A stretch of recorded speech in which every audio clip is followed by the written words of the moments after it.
시청자 여러분 안녕하십니까? 국가관리회계 시스템인 에듀파인 도입과 유치원 3법 통과를 놓고 사립 유치원들의 거센 반발이 있었지요. 교육부의 강경 대응으로 사태는 일단락이 된 듯 보이지만 여전히 갈등의 불씨는 남아있는 상황입니다. 오늘은 사립 유치원의 현실과 미래에 대해서 논의를 해보겠습니다. 나와주신 분들 소개해드리겠습니다. 교육학 박사이자 세종시의회 윤영권 의원 나와주셨습니다. 네, 반갑습니다. 네, 전 경기부지사를 지낸 바른미래당 남충희 위원장 나와주셨습니다. 네, 감사합니다. 남충입니다.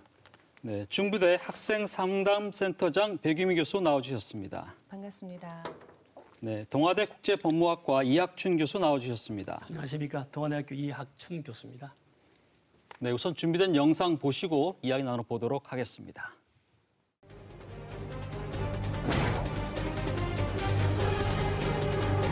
이러한 시정명령에도 불구하고 계약 연기 방침을 철회하지 않을 경우 빠르면 5일부터 관련 법규 위반으로 해당 유치원을 형사 고발할 것입니다.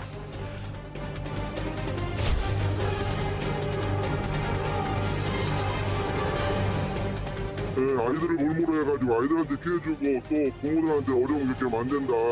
물론 차량 운행 안 하는 것도 어렵고 불편하고 하지만서도 청년들 타니까 우리가 안 따를 수 없으니까 하고.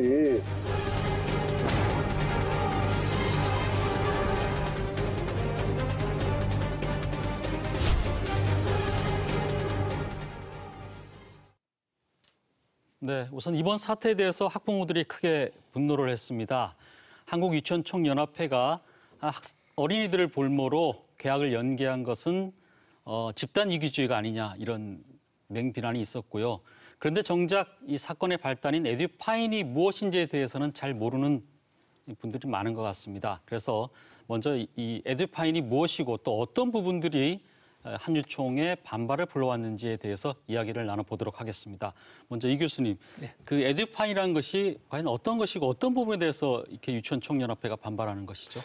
에듀파인의 경우에는 사실 사학 재부 회계 기초를 갖다가 전산화시키는 거죠.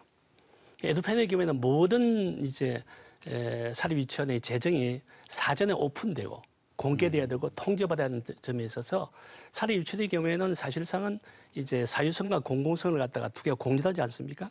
그런 점에 있어서 이제 에듀파인을 요즘에는 자기들의 어떤 자율성이 완전히 침해된다. 이런 점이 문제되고 또 하나 문제는 이제 사립 유치원의 경우는 사실상은 이제 설립 전 비용을 인정받기 위해서 많은 재정적인 인건비를 갈아 책정한다든지 아니면은 이제 시설 사용료를 갖다가 또 편법으로 운영한다 이런 문제가 있었는데 이런 게 인정 안 되니까 사실 에듀파인에도 그게 인정돼야 되거든요. 항목 속에 들어가야 되는데 항목에 포함되지 않으니까 이제 강하게 반발하고 있는 거죠. 네.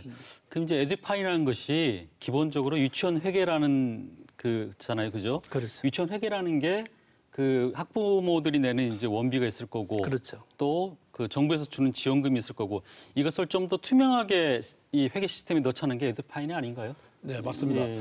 에듀파인은 이제 교육부가 만든 그 회계 관리 프로그램인데 지금 국공립 유치원, 우리 이제 초중고등학교 그리고 이제 교육청도 에듀파인 프로그램을 사용합니다. 제가 이 에듀파인 화면을 좀 캡처를 떠서 갖고 왔는데요.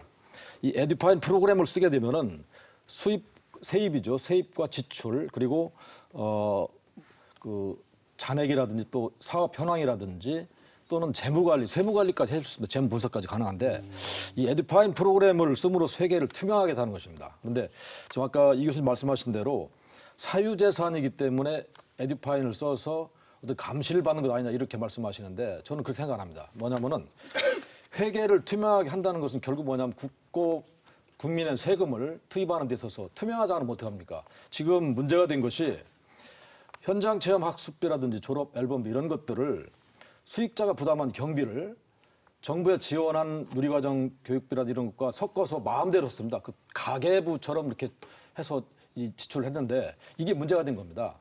예를 들면은 수익자 부담으로 비용 지출에 대해서는 정확하게 지출 후에 잔액이 남으면 수익자에게 반환을 해줘야 됩니다.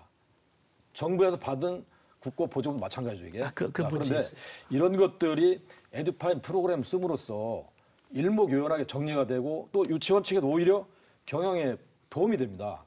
이러한 걸 재무 분석까지 가능하니까 세무 관리도 해주고 그러니까 이런 에듀파인 쓰는 거에 거부감을 가질 필요가 없다 봅니다. 그 부분에 잠깐 제가 보충 말씀드릴게요. 아까 그 정부의 학부모 지원금을 돌려준다라고 말씀하셨는데 실제 이때까지 이제 그 사립유치원은 정부가 사립유치원을 거의 설립을 못했거든. 거의 80%가 이제 거의 사실상 사립에 의해서 운영되고 있단 말이에요. 그런데 실제 감사가 시작된 것이 언제냐면 한 3년 전부터 시작되었습니다. 그전에 그 인정해 왔는데 이 핵심이 이번에 되는 것이 뭐냐면은 이번에 사실 학부형들의 불편을 야기한다든지 계약 연기에 그런 문제가 있는 거예요. 그런데 핵심이 정부에서 주는 돈 자체가 어떤 성격이냐? 그 국가 지원금의 성격이 인정됐단 말이에요. 근데 정부는 뭐냐면 공공성 강화임에서 이제 보조금 성격을 사실상은 주장하고 있단 말이에요. 저는 말할 때 공공성은 분명히 인정해야 돼요. 또 오픈해야 되는 건 사실이에요. 그런데 이제 공공성 부분에서 이 에듀파이라는 것은 기술적인 문제란 말이에요.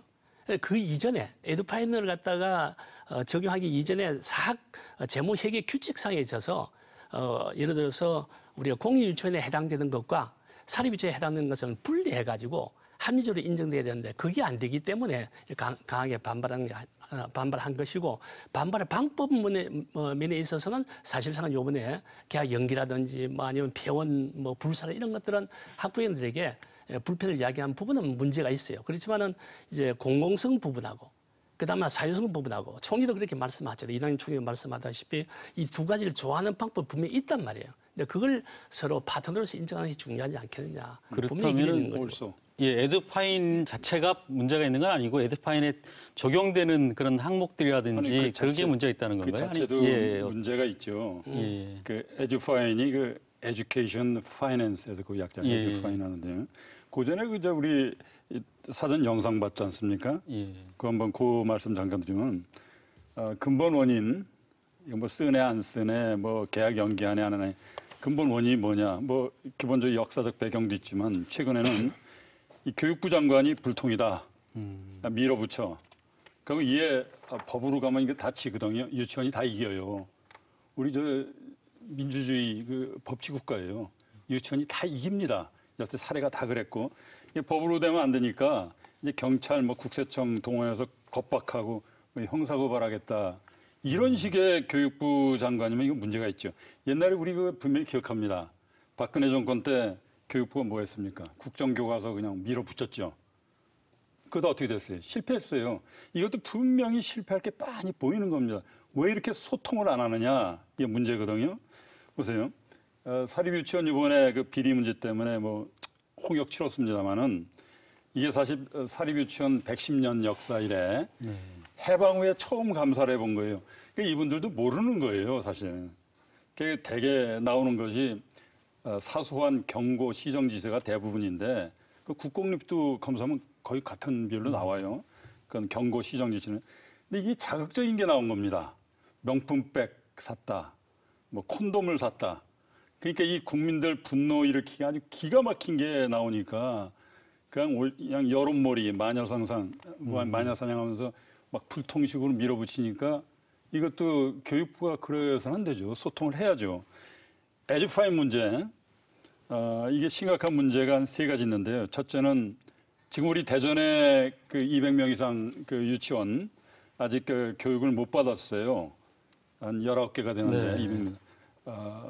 그래서 지금 내가 딴 사람한테 얘기를 들었는데 대전이 이번에 계약 연기한 곳이 없는 걸로 알고 있습니다. 충남이 이제 43곳인가요? 대전은 이미 며칠 후부터 계약한다고 학부모한테 얘기를 해놨었어요.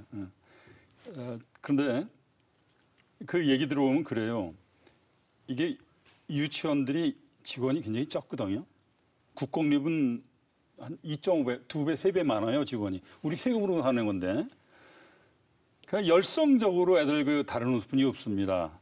근데 실시간 이거 품어야 돼요. 에듀케이션, 그 에듀파인은. 누가 합니까? 원장이 합니다. 50명만 하면 직원 한 5명이에요. 원장 포함해서. 원장이 24시간 그냥 뛰어야 되는 그런 판에 원장이 앉아서 이걸 매일 해야 돼요. 이게 그 잡무가 끔찍합니다. 간식 귤 박스 하나 살려면 5번 절차 거쳐서 인증받아야 돼요. 사전 품위를 해야 돼요. 이거 완전히 구멍가게한테 대기업 수준의 뭐 직원 채용해서 대기업 수준의 그 회계 그거 해라. 이러니까 까무러치는 겁니다. 지금 요번에 대전에 167개 유치원이 있었는데 네. 사립 6개가 폐원했어요. 지금 애들이 자꾸 줄지 않습니까? 경영난 때문에 폐업을 했다고요. 지금 인건비도 못 줘가지고 바둥바둥거리는 그런 유치원한테 그냥 대기업 수준으로 해. 이게 이제 첫째 문제고요. 네, 알겠습니다. 그 정도 하시고 또 계속 토론 저희가 이어가니까요. 열받네 내가. 그 위원장님 얘기는 이제 그 에듀파인 하는 건 뭐 모르겠지만 어쨌든 거기에 너무 많은 시간도 투입이 되고 또 그것이 밀어붙여서는 안 돼요. 그 학원 그 유치원의 운영에 자율성을 좀 많이 침해를 한다. 뭐 그런 밀어붙여서는 안 되는데. 취재이신 것 같은데. 이번에 단순히 에듀파인 예, 문제가 저희가 아니고 이쪽 예. 얘기를 좀 먼저 들어보고 좀. 네. 예, 백 교수님 네. 어떻습니까? 네, 여러 위원들께서 그 사립 유치원의 입장과 또 여러 정부에서 이렇게 밀어붙이고 있는 이러한 그 법 개정과 관련돼서 여러 의견들 주셨는데요. 또 저는 아이를 키우는 엄마 입장에서 또 저와 또 제가 이제 상담을 전공을 하고 여러 내담자들을 만나다 보면 유치원을 보내고 있는 젊은 엄마들과 만나는 기회들이 많이 있습니다. 그런 입장에서 보면 맘카페에서 요즘에 그 많은 부모님들이 이 유치원을 수소문을 하는데 에듀파인에 가입이 되어 있는 유치원이 어디지? 라는 그러한 수소문들이 많이 이루어지고 있습니다. 그 이야기는 뭐냐면 에듀파인을 사용하고 있는 유치원이라면 왠지 내가 내고 있는 어떤 급식비라든지 교재비뿐만이 아니라 그 외에 유치원에 내고 있는 그런 돈들이 투명하게 내 자녀를 위해서 잘 쓰여지지 않을까라는 그러한 불안감과 신뢰감이 공존하면서 에듀파인 시스템을 가입해서 운영하고 있는 유치원을 찾고 있는 게 부모들의 마음입니다. 그렇지만 한유총에서 지난 4일에 그 무기한 계약 연기 투쟁을 선언하면서 많이 혼란이 가중된 건 사실입니다. 이 몇몇 학부모들은 아이들을 맡길 곳이 없어서 그날 당장 계약하는 날 자기가 다니고 있는 업체에 휴가를 내고 또 어떤 부모들은 아이를 그냥 대동해서 그 직장을 가야 되는 이러한 혼란이 가중되었는데 하루 만에 물론 잘 되었지만 여전히 그 학부모들의 불안감은 가시지가 않았습니다. 그런 차원에서 우리들은 학부모와 아이들이 볼모가 되는 이러한 시스템의 형태들을 잘 이해를 해주셔야 될 것이다라고 저는 그렇게 생각이 듭니다. 계약 연기는 네. 잘못한 거죠. 나 솔직히 인정해. 네. 그리고 유치원 원장들한테도 그게 무슨 짓이냐 그렇게 얘기해. 근데 학부모들 에듀파인 원한다 그랬는데요. 학부모님도 에듀파인이 뭔지 정확하게 이해를 하셔야 돼요. 그 지금 교육부가 그거 하면 뭐 회계 투명성이 보장된다는데 전자 시스템 자체가 투명성을 보장하는 건 아니에요. 제일 훌륭한 것은 이렇게 그냥 없는 살림에 원장이 뭐 이러지 말고 그 회계사 그 검토를 받아서 학기별로 한 번씩 정확한 회계 보고를 공무원한테 하는 것 그게 제일 훌륭한 방법이죠. 그런데 일본의 경우에 사실 이번에 에듀파인 자체가 이제 회계 투명성이란 말이에요. 네. 공공성이거든요. 그건 다 인정해요. 근데 실시간으로 이거 전산화되는 것이 과연 투명성과 공공성 보냐 그건 아니란 말이에요. 네. 일본의 경우는 뭐냐면은 회계사에 맡기는 거예요.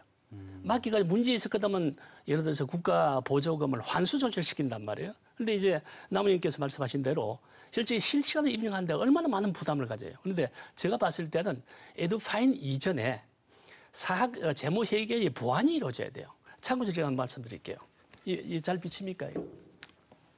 잠깐 이 좀 비춰주시죠. 예를 들어 사학 재무 회계 규칙의 범위 안에서 에듀파인이 나왔단 말이에요. 네. 그런데 국공립 유치원하고 사립 유치원 간에 있어서 회계 체제가 달라요. 사립 유치원의 발생주예요. 그런데 이제 국공립 유치원은 뭐냐 재무 뭡니까 회계 규칙이니까 공립 유치원의 경우에는 100%가 예산에 의해서 결정이기 때문에 이 예산 에러가 없어요. 로스가 없어요. 사립 유치원의 경우에는 몇 사람이 등록할지 몇 사람이 또 다른 원으로 나갈지 발생률가 확정이 안 되는 거예요.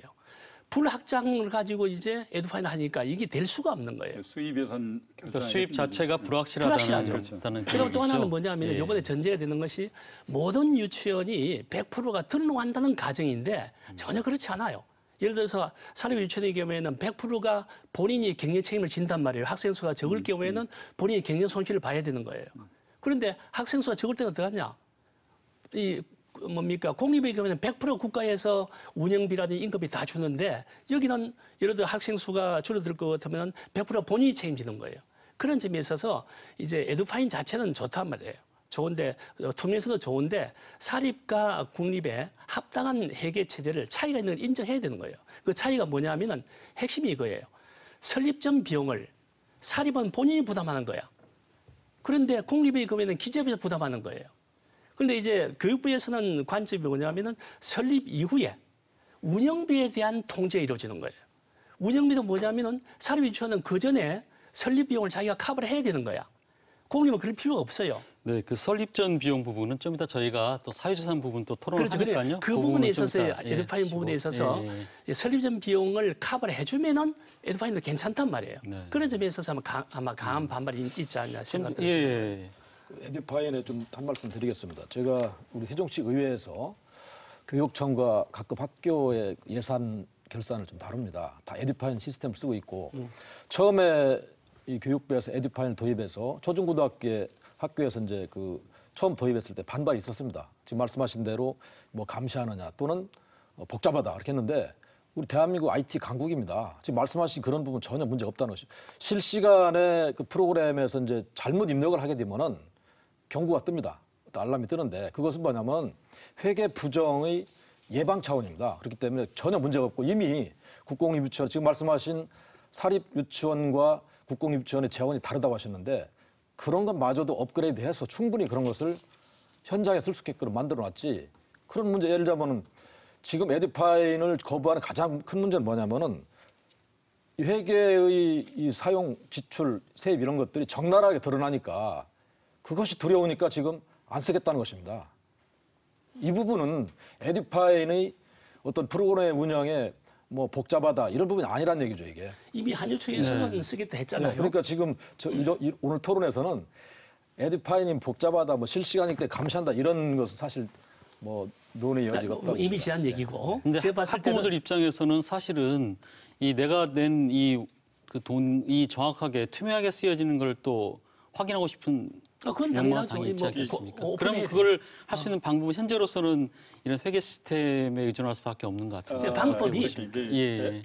에듀파인이 회계 시스템이 아니라요. 실시간 전자 시스템이에요. 그 시스템. 근데 아까 저기 의원님 말씀하셨지만은 그 공립유치원 경우에 행정실이 따로 있어요. 한 3명 정도. 전적으로 하루 종일 이것만 하고 그렇지. 있어요. 회계집 별도로 있죠. 그 사립유치원 나 저희 저 교육부 장관이 사립유치원 좀 가보라고 하고 싶어요. 나는 한 수십 군데를 가봤는데 거 가서 일하는 거 보면 끔찍합니다. 그 누가 이거를 하루 종일 예를 들어서 뭐 교란 박스 살 때도 선품위 후지출해요. 그걸 다 그 교란 박스 하는데 5번이나 이 짓 하고 있어야 된다고요. 그걸 누가 에듀파인을 사용하게 하는 데 있어서 전제 조건이 있습니다. 뭐냐면은 학교 법인으로 전환을 좀 해야 된다. 학교 법인 전환하게 되면은 경상적 정비까지도 정부에서 지원이 가능합니다. 그런 문제 예를 들자면은 원장 선생님이 못할 경우에 별도로 이 관리 프로그램 하는 뭐 교사라든지 보조원을 둘 수 있기 때문에 이런 부분이 전제된 것이고 에듀파인 프로그램도 근데 지금 그 말씀은 회계 관리 프로그램입니다. 그 민주사에서 이거 참 위험한 말씀이라고 저는 뭐 이해를 하는데 사유재산을 법인화하겠다. 그렇죠. 내 뜻이 있으면은 나 사립학교 만들겠다. 사립초등학교, 중학교. 그럼 내 전 재산을 재단법인을 만들어서 그다음 희사를 하는 겁니다. 그럼 내 재산은 없어져요. 이제 이 재단법인의 재산이 되는 거예요. 지금 말씀하시는 것은 내가 유치원 30억, 50억 들여서 땅 사 건물 짓고 했는데 이거를 희사라는 거 아닙니까, 국가에? 그렇게 강요할 수가 어디 있어요? 지금 이 민주주의사회에서. 저희 그 부분은 저희가 조금 이따가 사유재산 다시 토론하니까 대안에서 얘기하죠. 조금 주제를 바꿔서 지금 에듀파인 문제도 있지만 지금 또 한 가지가 지금 유치원 3법을 지금 반대를 하고 있잖아요. 그래서 유치원 3법에 대해서 사실 일반 국민들은 잘 모릅니다. 그래서 어떤 법이고 또 이걸 또 왜 반대하는지에 대해서 이 교수님 한번 좀 설명 부탁드리겠습니다. 유치원 3법만이 아니고 이제 사실 교육부의 시행령에 대해서 사립 유치원에서 강하게 반발하는 거죠. 이제 박용인법 3법이 정확히 어떤 게 3법 뭐냐면은 있습니까? 예. 핵심이 이거예요. 자, 그 국가에서 학부모에게 주는 지원금이 실제로 보면은 전부 22만 원을 줍니다. 그런데 이제 학부모가 내는 부담금, 유치원 전체 예산이 국가 지원금이 있습니다. 그게 한 22만 원 가까이 돼요. 또 학부모가 내는 부담금이 있습니다. 그게 28만 원 가까이, 때로는 30여 원 받습니다. 50만 원 이루어지고, 대충 한 50만 원 범위 이루어지고 있죠. 그런데 이제까지 국가에서 지원금이 누리 지원금입니다. 이는 학부형에 줘야 되는 것을 유치원으로 주는 겁니다. 근데 그 법의 성격 문제에 있어서 박용진 법은 이걸 국가의 보조금으로 해석하자. 근데 국가 지원금이라는 것은 본인이 마음대로 쓸 수 있는 거예요. 아까 남 의원께서 말씀하신 대로 이제까지 대부분 판례라든지 모든 부분에 있어서는 국가 지원금은 그러니까 학부모에 준 돈의 소유자가 누구냐? 그는 학부모 것이 아니고 유치원 거니까 유치원에서는 개인 재산이 마음대로 써야 된다. 그걸 아까 얘기한 대로 뭐 성인용품을 해도 뭐 관계없다라는 입장인데 교육부는 그거 아니야. 국가 예산이다. 그렇지만 이제 교육부 입장은 뭐냐면은 사립학교법에 의한다면 교비로서 인정되는 거니까 마음대로 쓸 수 없다. 그것도 인정하는 거예요. 그래서 박용인법의 핵심은 국가 지원금을 국가 보조금 성격으로 바꾸자, 통제하자라는 것이 첫 번째 얘기가 되는 거예요. 네. 두 번째 시행령 부분을 얘기했는데 시행령은 뭐냐면 대부분이 예를 들어서 이제 모집 정지라든지 아니면 교육 과정을 잘못 운영할 경우에 저온 감축이라든지 또 학생의 어떤 유아의 안전이 보장 안 되게 1년 모집 정지라든지 그런데 1개월만 영업 정지됐거든 유치원 망해버리는 거예요. 그러니까 이 도대체 말이지 일반적으로 노래방이 한 달 영업 정지하는 거하고 네. 유치원에 한 달 영업 정지하거든 그냥 망하는 거예요. 한 번 떠난 애들을 어떻게 다시 받습니까? 그런 부분에 있어서 시행령이 너무 과도하게 어찌 보면 통제만 이루어진다. 이러니까 이제 반발하는 거예요. 그래서 네. 이런 부분도 많이 보완이 될 수 있지 않겠냐 생각을 들었죠. 그리고 3법을 예. 잠깐 말씀드려요. 예. 3법이 첫째가 유아교육법, 예. 그러니까 두 번째가 학교교육법, 그다음에 학교급식법, 이 세 가지를 네. 바꾼다는 건데요. 유아교육법은 지금 말씀하신 지원금을 보조금으로 바꾸자 그렇네요. 학교교육법은 지금 에듀파인 쓰는 거를 유치원은 제외를 해놨는데 이거 포함시킨다. 네. 그다음에 지금 유치원 차량 사고가 나도 전부 규제하고 그냥 막 문 닫게 하고 그러겠다.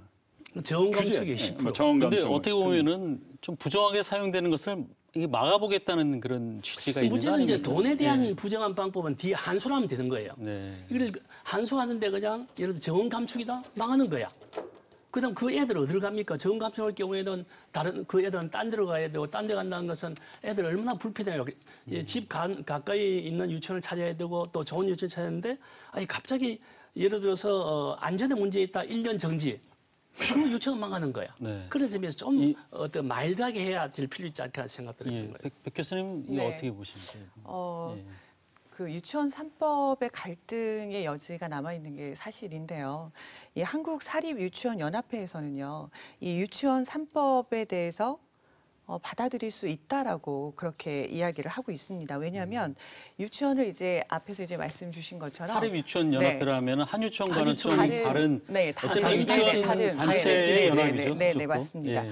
그래서 이 유치원을 사업적인 마인드로 접근을 해서 이제 대형 유치원을 몇 개 정도 이렇게 큰 규모로 운영을 하고 있는 그런 유치원에서는 뭐 많게는 수십억 원의 그 빚을 내서 이 유치원을 만들게 되는 거죠. 그러다 보니까 이 유치원 3법이 도입이 되면 앞에서 말씀 주신 것처럼 돈을 투명하게 쓸 수밖에 없기 때문에 돈을 유용해서 이런 투자비를 건지지를 못하기 때문에 이 한국사립유치원연합회에서는 그런 대형 유치원에 한해서만 이런 3법에 대해서 대응을 하고 있는 것이다라고 주장을 하고 그렇게 인터뷰도 했었죠. 예, 의원님. 유치원 3법, 소위 뭐 박용진 3법이라고 하죠, 이게. 근데 이미 유아교육법과 사립학교법 그리고 이제 학교급식법은 이미 있습니다. 있는데 이것을 개정하겠다는 것인데 핵심 내용은 뭐냐면은 유치원에 대한 징계를 했을 때 그 징계 그 대항해서 명칭을 바뀌어도 다시 개원한다든지 이런 걸 막자는 것입니다. 또 폐원도 마음대로 해서 그 최근에 뭐 한유총에 사실은 뭐 폐원에 하겠다고 저항했지 않습니까 이게 폐원함으로써 그 피해를 입는 고스란히 어린이들과 학부모입니다. 그래서 이런 걸 좀 막자 이런 육아교육법 개정이고 저는 이제 이게 학교급식법 관련돼서 상당히 주목해야 되는데 현행에는 학교급식법에서 그 유치원이 빠져 있습니다. 그런데 유치원을 넣음으로써 예를 들자면은 그 지금 초중고등학교처럼 유치원에서 급식을 할 때 급식에 대한 재료라든지 이런 것들을 홈페이지에 탑재를 의무화시키는 겁니다. 예를 들자면은 동결 건조식품이나 이런 것들 많이 사용했을 때 아토피 피부염이라든지 학생들이 건강에 문제가 있기 때문에 그런 것을 좀 적게 하기 위해서는 홈페이지에 탑재를 해서 학부모들이 알게 해야 되는 것이죠. 이걸 의무화시키겠다는 것이죠. 그리고 또 급식 소위원회라는 게 있습니다. 학교 운영위원회 초중고등학교는 학교 운영위원회 급식 소위원회가 있어요. 급식 소위원회에서는 급식에 대한 전반적인 것을 늘 감시를 합니다. 자, 이것도 유치원에 좀 도입을 하자. 이것이 이제 그 3법의 기본인데. 잠깐 학교 급식은 하나의 한 부분이에요. 그는 3법 중에 하나 중에 저는 급식법이 굉장히 중요한 건 아니에요. 지금 말씀하신 학교급식법은 찬반에 논리가 없어요. 다 찬성해요. 아니요. 문제 있어요. 뭐냐면 현장을 보면은 작은 유치원이 한 80% 됩니다. 학교 급식을 하려면은 다 식당을 설치해야 됩니다. 그 공간도 없어요. 가보면은. 그래서 학교 급식을 그냥 하면 된다라는 얘기 아니고 큰 유치원은 관계없어요. 작은 유치원 가보면 공간도 예약하고 왜냐면 그 당시에 인간할 때도 식당 공간이 필요 없었어요. 근데 학교 급식에 강제돼 버릴 것 같으면은 공간을 다시 사는 비용이 얼마 듭니까? 이런 문제. 그다음에 지금은 이제 유치원 경영이 과거는 100% 찾는데 그렇지 않으셔 맥락 가능하거든요. 그러면 이제 유치원 원장님이 스스로가 식자재를 사와가지고 스스로가 뭐 조리사 겸 요리사 겸 다 한단 말이에요. 학교 급식을 하던 그에 드는 돈이 더 들어가는 거야. 지금 교수님 이제 이걸 좀 간과하신 것 같은데 정책이나 제도를 추진하기 위해 법이 먼저 개정이 돼야 됩니다. 법이 만들어진 다음에 예산이 붙고 그런 지금 말씀하신 그런 염려하는 부분들이 재정 지원을 통해서 그걸 해결해야 되죠 이게. 재정 지원이 지금 안 되잖아요. 네. 아니 법이 우선 개정 지금 자유한국당이 반대해서 이 유치원 3법이 지금 계류 중이니까 지금 패스트트랙 했지만은 이게 올해 하반기쯤에는 이게 통과가 됩니다. 그 예정이죠 이게. 근데 법이 돼야 그 다음에 예산이 붙고 재정이 투입되게 해서 교육이 제대로 서는 근데 나는 순서가 이 법부터 지금 반대라니까 순서가 잘못됐다 그러는데요. 순서가 법부터 개정하는 거 아니죠. 우선 국민들이랑 소통을 하고 좀 장관이 현장 좀 둘러보고 현실이 어떤가. 그래서 이 국민들이 원하는 양쪽이 다 원하는 그런 법을 만들어야지 법을 밀어붙여식으로 만들어서 안 돼요. 이렇게 데모가 일어나고 갈등이 막 촉발되는 상태에서 그냥 법부터 밀어붙이자. 네, 알겠습니다. 이게 무슨 최근 이제 얘기입니까? 교육부 여론조사에 따르면은 유치원 3법 에듀파인 도입 83%가 국민들이 지금 지지하고 있어요. 제가 하지 근데 말라는 요걸 얘기가 한번 좀 아니라니까요. 여쭤볼게요. 아까 백 교수님이 한번 얘기하신 부분 중에서 지금 같은 유치원 총연합회지만 사립 유치원 총연합회에서는 이거 할만하다 이렇게 얘기를 하고 있거든요. 에듀파인을 비롯해서. 근데 그 이유 중에 하나가 대형 유치원들이 소위 말해서 이제 뭐 수십억씩 투자금을 빌려가지고 했는데 그걸 지금처럼 이제 이 에듀파인 체제로 들어오게 되면은 사실 이자 막기도 어려운 상황이 되고 그래서 더 반대하는 것이다. 우리 같은 뭐 소규모 유치원들은 크게 부담이 없다. 이렇게 또 얘기하는 유치원들도 있거든요. 그런 부분에 대해서는 어떻게 보십니까? 과거에도 문제가 있었어요. 에듀파인 이 문제는 아니에요. 과거의 문제. 예를 들면 내가 유치원을 설립을 하는데 30억, 50억 끝으로 땅 사고 건물 사야 되니까 땅이랑 건물이 자기 소유가 돼야지 이게 허락이 나와요. 담보로 땅 담보로 뭐 이렇게 해도 허락이 안 나와요. 근데 실질적으로는 내 형제자매들한테 뭐 한 20억 좀 꿔야죠. 내가 어떻게 30억, 20억 꿔가지고 줬어요. 그럼 이자가 10%라 그러면 매년 2억 원씩 이자를 갚아야 돼요. 그럼 이 땅과 건물도 이 교육 서비스 생산의 원가입니다. 근데 이 원가를 인정을 안 해주는 거예요. 네. 여기에서 대법원도 이거 인정해라. 그리고 이건 사유재산이다. 어떻게 국가가 사유재산 그거를 못 막느냐. 이건 어느 누가 봐도 잘못된 거죠. 어느 누구는 찬성하고 어느 누구는 반대하고 그 문제가 아니라 우리 대한민국의 헌법 가치의 문제입니다. 일개인이 다수를 위해서 사유재산권 침해가 돼야 된다. 이건 굉장히 위험한 논리예요. 난 이런 걸 보면서 이 대한민국 미래가 어떻게 되나? 이게 공산주의화가 되나? 걱정을 하는 겁니다. 네. 헌법 가치의 문제예요. 저희가 이제 논의할 주제가 이제 과연 이 유치원이 사유재산인가 이 부분에 대해서 좀 논의를 해볼까 싶은데요. 이 어떻게 보십니까? 지금 남 위원장의 말씀에 저는 상당히 좀 동의를 좀 못합니다. 무슨 말씀이냐면은 사립 유치원이 지금 사립 초중고등학교랑 다릅니다. 법 체계가 다른 상태에 있지 않습니까? 그런데 지금 말씀하신 대로 유치원이 30억, 50억을 들여서 했는데 내 재산 아니냐? 그런데 그러니까 학교 법인으로 전환을 하게 되면은 이것이 출현하게 되는 것입니다. 즉 지금 대한민국의 유치원보다 사실은 초중고등학교, 대학교 이런 사립학교가 큰 비중을 차지하고 있습니다. 그런데 다 이 사립학교 사학재단이 경상적 경비까지 다 지원을 받습니다. 지금 말씀하신 대로 어렵다고 그러는데 또 한 가지 뭐냐면은 그것이 사유재산이 아니냐 이런 논란이 문제가 아니라 법 체계에서 그걸 어떻게 정부가 그걸 마음대로 뺄 수 있겠습니까? 지금 초중고등학교, 사립학교 정부가 빼는 거 없습니다. 자 그러면은 운영에 대한 부분, 재정 지원을 하려고 해도 법 체계가 안 되기 때문에 못하는 것이죠. 사립 유치원에서는 지금.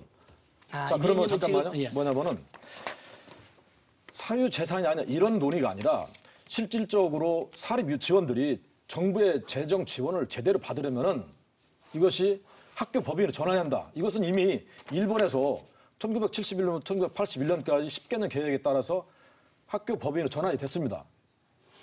제가 말씀드릴게요. 자, 일본의 사례는 사실 제가 리포트를 갖다가 이 책을 뭡니까 유치원 공공성까지 한일 영물 한 300페이지 했단 말이에요. 그런데 이제 위원님 말씀은 뭐냐면은 기본적으로 이제 법인 설립 전의 얘기를 하는 거고 우리는 법인 설립이라는 것을 통해서 예를 들어서 학교의 공공성을 강화하자 그것도 인정해요. 그런데 일본에게 10년 넘어 준비를 하고 또 강제적으로 하는 건 아니었어요. 그런 점에 있어서 현재 법인 전의 유치원을 얘기한다 보면은 지금 현재 당연하게 사유재산권은 두 가지 성격이 있다 그랬잖아요. 자기 본인의 소유예요. 사유재산 인정할 수밖에 없는 거죠. 그걸 이제 그러면 일본의 경우에는 법인으로 전환시키기 위해서는 보상을 어떻게 하냐라는 부분은 이제 정책적인 부분인데 예를 들어서 법인이 되려면은 현행 학교 법인은 부채가 인정 안 되잖아요. 또 차용이 인정 안 되잖아요. 일본의 경우에 그래서 차용도 인정하고 부채 인정하고 이런 제도는 그 다음 얘기고 지금 현재 토론은 뭐냐면 현재 유치원에 대해서 어떻게 할 거냐라는 부분을 하는 거예요. 그는 다음 얘기인 것 같아요. 현재 유치원은 일단 3법 통과가 되고 그 다음에 그 체제 하에서 지금 말씀하신 그런 세세한 것들을 풀어나가면 되겠다. 저희가 먼저 유보를 더 해야죠. 예, 그 정부 입장하고 또 유치원들의 또 어떤 입장이 있는지 그런 부분도 한번 VCR로 한번 먼저 얘기를 들어보겠습니다. 이 문제를 근본적으로 해결하기 위해서는 실제로 국공립 유치원을 확대하고 유아교육에 대한 국가의 책임을 높이는 것이 필요하다고 생각합니다. 그런 방안들을 포함해서 이번 주 안에 그 종합적인 대책들을 발표할 예정입니다. 어떤 누구도 범법자가 될 이유가 없이 투명하고 깨끗하게 회계 처리를 좀 할 수 있도록 사립유치원에 맞는 재무회계 규칙을 만들어달라는 요구를 부탁도 하고. 사립이든 공립이든 모두 교육자라고 생각합니다. 그래서 교육자라는 생각에 이 일이 힘들어도 사명감과 자부심을 갖고 일했었는데요. 언론과 정부에서 너무 안 좋게 이야기를 하니까 네, 사립 유치원들은 너무 이제 유치원을 마치 이제 뭐 장사꾼 마인드처럼 비춰지는 데 대해서 굉장히 좀 우려를 표시하는 부분도 있는 것 같고 또 여러 부분이 있는 것 같은데 좀 전에 얘기하신 그 사유재산 부분은 조금 이 폐원 문제까지도 연결되는 것 같아요. 그렇죠. 폐원도 마음대로 지금 하기 어렵다 이렇게 유치원들이 불만을 하고 가지고 있는 것 같은데 어떻게? 저 폐업 문제는 이제 우리 간단하니까 예. 그 전에 잠깐 우리 잊어버린 지원금과 보조금 그 문제인데요. 네. 예를 들어서요. 예를 들면 지금 유아교육법 24조에 보면 우리 학부모들이 우리 알아야 될 게 우리나라 법적으로 유아교육은 무상으로 실시하게 돼 있어요. 법이 그렇게 돼 무상으로 해야 돼요. 근데 네. 지금 무상으로 못 하는 게 이게 이제 정부가 문제죠. 그 비용 무상 비용은 국가나 지자체가 지불하게 돼 있어요. 근데 그 지불을 학부모에게 지원하는 걸 원칙으로 하고 있어요. 그러니까 왜 그 입법 취지가 없는 왜 학부모한테 29만 원씩 주라 이 얘기는 직접 주라는 얘기는 학부모의 선택권 때문에 그래요. 그러니까 학부모가 그 돈 갖고서 뭐 홈스쿨을 하건 어린이집을 보내건 유치원을 보내건 또는 김연아 같이 뛰어난 뭐 재능이 있으면은 뭐 개인 교습을 시키건 학부모의 선택권을 주기 위해서 국가나 지자체는 지원금을 학부모에게 줘라. 그런데 이제 지금 행정 편의상 아기사랑 그 카드 갖고서 결제하면 나중에 정부가 유치원으로 돈이 들어오는 거예요. 그러니까 이게 엄밀히 하면 이건 지원금이라고요. 보조금이 아니라. 보조금은 특정 목적이 딱 달라붙어서 그런 그 감사에 걸려요. 근데 지원금은 예를 들어서 실직지 뭐 지원 또는 저기 농민들 지원금 있지 않습니까? 그거 갖고서 내가 햄버거를 사 먹건 뭐 벤츠를 타건 상관없어요. 그거를 들여다보면은 이건 개인 정보를 국가가 들여다보는 거예요. 이건 지금 민주주의 사회는 큰일 날 문제죠. 그러니까 이 지금 유치원에 들어가는 돈이 이게 학부모가 대신 받아서 줘야 될 거를 행정편에 직접 받는다. 이건 지원금이다. 보조금은 있죠. 물론 저기 교우 처우 개선비랄지 그건 정부가 직접 이렇게 주는 건데 그건 뭐 빼도 박도 못해요. 저 교사들 통장으로 그냥 직접 들어가는 거니까. 근데 이 지원비를 갖고서 보세요. 내가 햄버거 가게 하는데 정부가 햄버거 사 먹으면 반쯤 준대요. 아기사랑 뭐 햄버거 카드를 발급해서 산다고 봐요.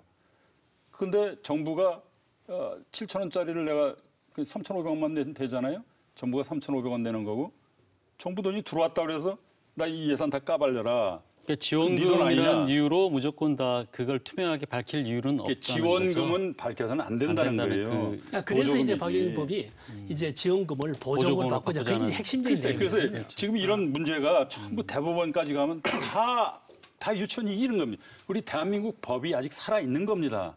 근데 이 법이 살아 있는데 그러니까 지금 저 교육부 장관도 고발을 못 하는 거 아닙니까? 질거 빤하니까. 그러니까 막 밀어붙여 하는데 그래서 이걸 법을 바꾸자. 이 지원금을 보조금으로 바꾸자. 그럼 이상하죠. 그럼 입법 취지가 이게 틀려지 않았습니까? 이것도 헌법 가면 이게 망할 거예요. 부모의 선택권이 있는데 그 선택권을 없애자는 얘기 아니에요, 지금. 이게 큰 문제예요, 이거 이런 식으로 하면. 그 국가 의무 중에 교육이 5대 의무 아닙니까? 그러면 교육에 쓰여지는 교육비가 별도 있지 않습니까? 교육세가. 자, 교육에 쓰여지는 이 재정 투입에 대해서는 정말로 지원 그냥 편하게 햄버거 사 먹는 게 아니지 않습니까? 교육은. 이것은 교육에 쓰이도록 하자 해서 보조금으로 이게 규정을 하는 것이고 법도 지금 이렇게 만들어가고 뭐 바탕을 좀 하고 있는데 실제 그거에 대해 동의 안 하는 이런 생각은 있어요. 그 유치원이라는 것이 학원하고 분명히 다른 것이 비영리 기관이고 비영리 법인이지 않습니까? 비영리 법인이라는 것은 영리를 이제 남겨서는 안 되고 설령 영리가 남겨질 경우에는 그것을 어떤 뭐 정립을 하든지 아니면 반환시키든지 이게 사회적인 방금 그 얘기는 그러면 유치원도 거기에 따라야 되는 거 아닌가? 두 가지 특성이 있는 게 특성이에요 지금. 그 지금 이 사유재산 이런 거, 내가 학부모한테서 돈을 받았으면 그 정부가 지원했건 안 했건 간에 받았으면 일단 그거 갖고 난 열심히 하면 되는 거예요. 그거 갖고서 내가 뭐 딴 걸 하고 뭐 애들한테 안 먹였다 그러면 나중에 경쟁에서 처지겠죠. 그러니까 이건 자유시장 경쟁에서 내 계좌로 들어온 돈이라고 그렇게 대법원은 다 그렇게 판단하는 겁니까? 지금. 자, 근데 법적으로 본다면은 교육부 입장이 조금 이해가 돼요. 왜 그러냐면 교육법상에 본다면은 학부모 지원금도 교비에 해당되거든요. 교비를 마음대로 쓸 수 없는 거예요. 또 학부형들의 입장도 내 돈을 마음대로 써? 이런 부분에서 이제 교육부도 사립학교법에 의한다면은 엄연히 교비니까 이거는 마음대로 썼거든 교비 형량이다. 그것도 법적으로 보면은 이해가 되는 논리예요. 그래서 이번에 박영일법도 법적인 즉 말해서 학부형이 정서하고 그다음에 마음대로 쓰는 공공성 부분은 문제 있으니까 법을 개정하자라는 입장인데 계속 얘기대로 에듀파이도 뭐든 다 좋단 말이에요. 핵심은 어디냐면 보십시오. 공사립 어떤 유치원에 있어서 회계의 차이점을 인정해야 되는 거야. 예를 들어서 공사립 유치원의 경우에 공립 유치원의 경우에는 설립전 비용을 본인이 부담하지 않는 거야. 사립 유치원의 경우 설립전 비용을 본인이 부담한 거예요.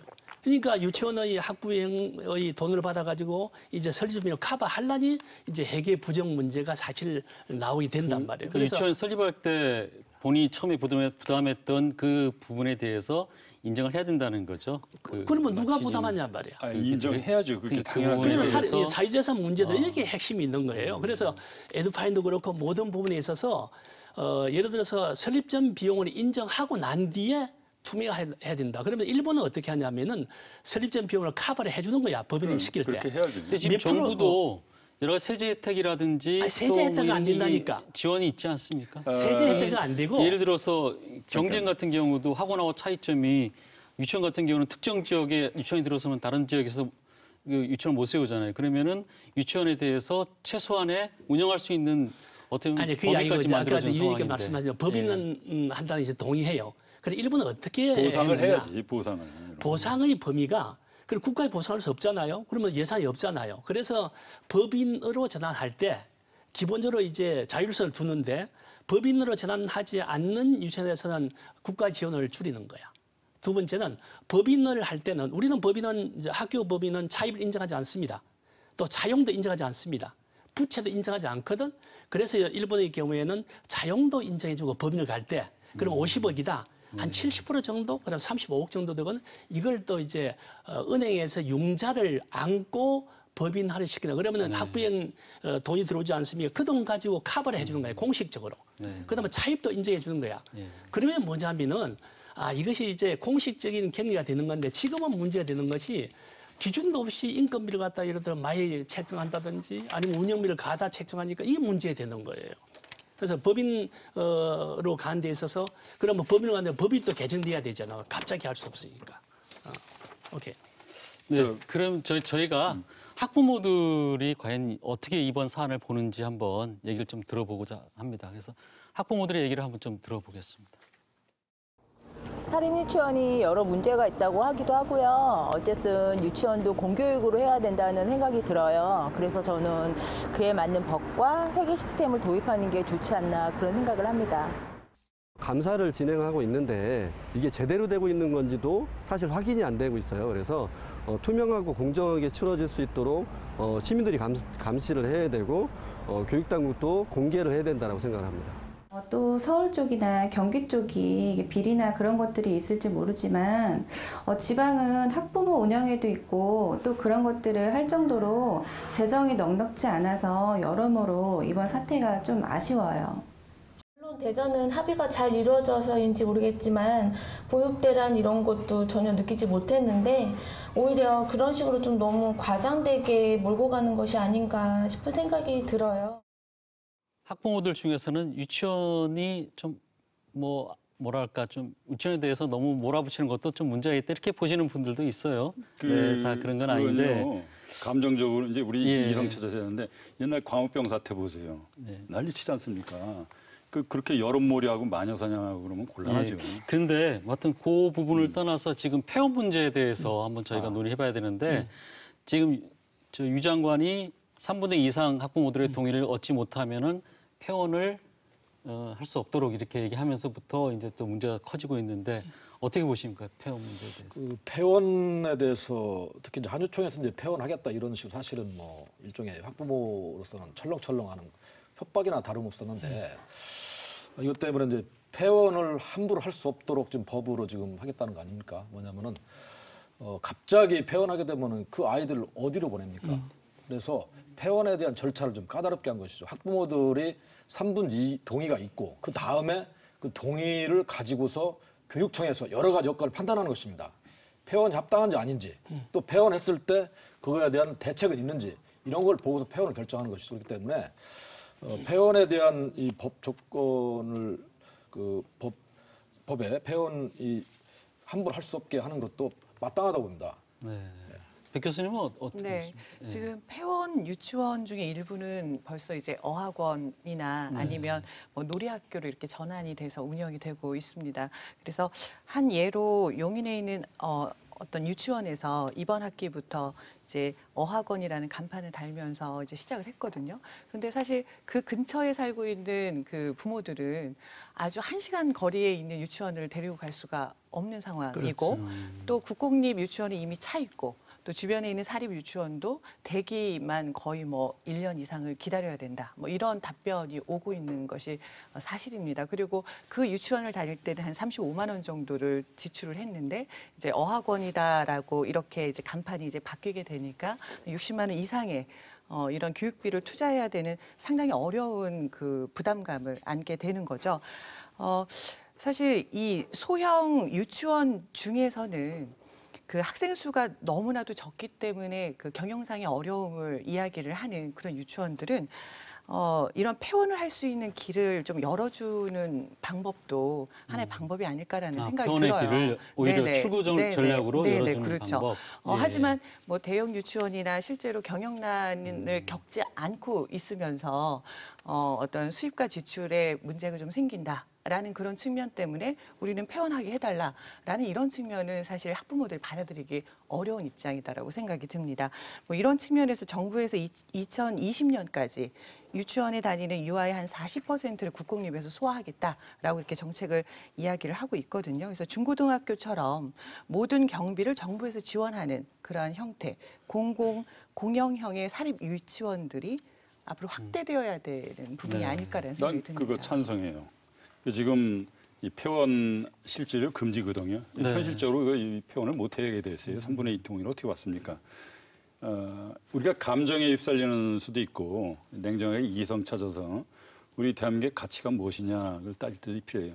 이 폐원 금지 이 조항 이거 대법원에 가거나 헌법소원 가면 이거 분명히 깨집니다. 분명해요.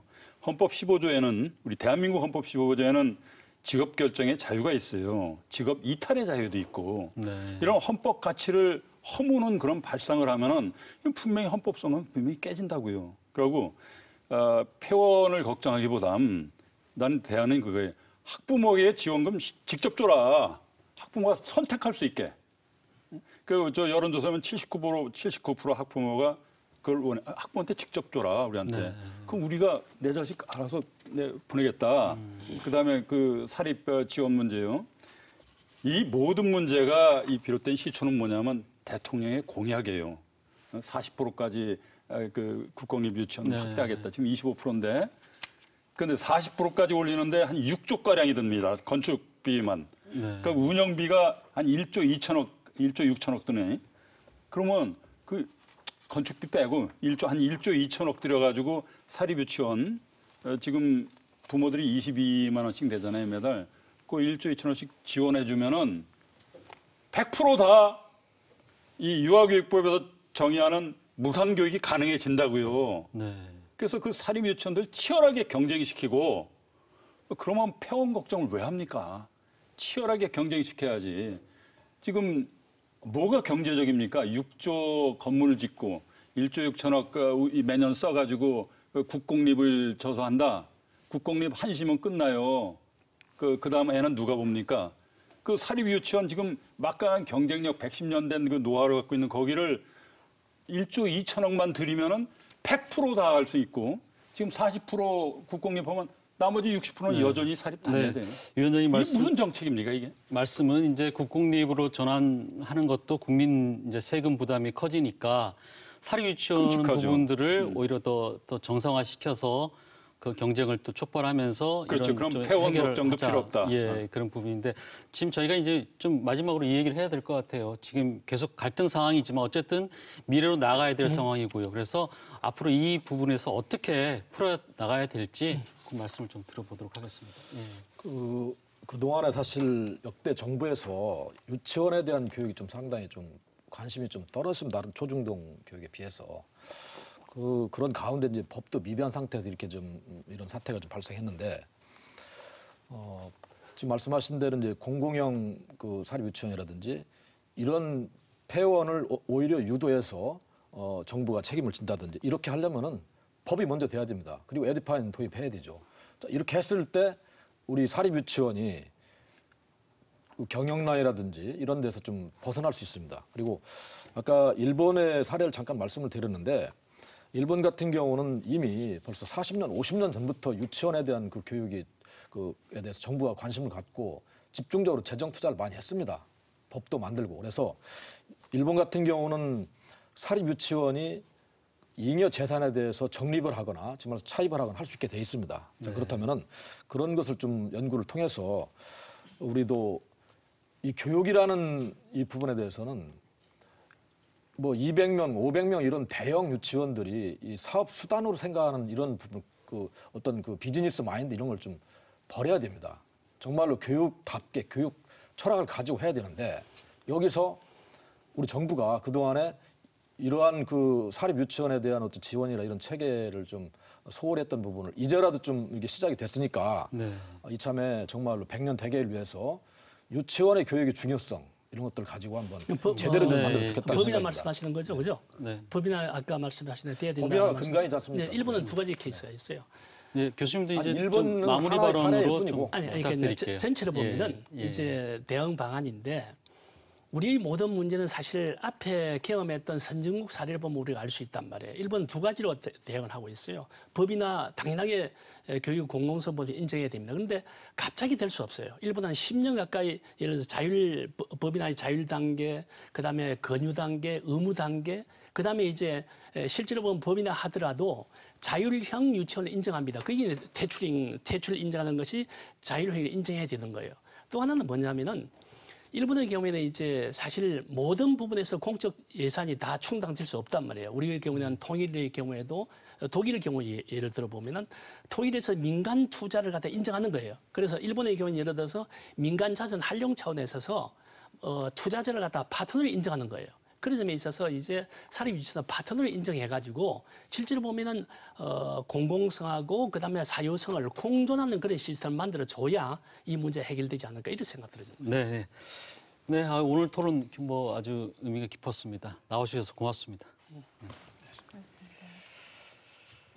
네, 이 사립 유치원도 엄연한 교육기관이기 때문에 정부의 관리 감독하에 투명하게 운영이 되어야 할 것입니다만 저마다의 규모와 형편, 또 지역적 특색이 다르기 때문에 좀 더 면밀한 검토와 체계적인 시스템 도입을 고려해야 하는 게 아닌가 생각됩니다.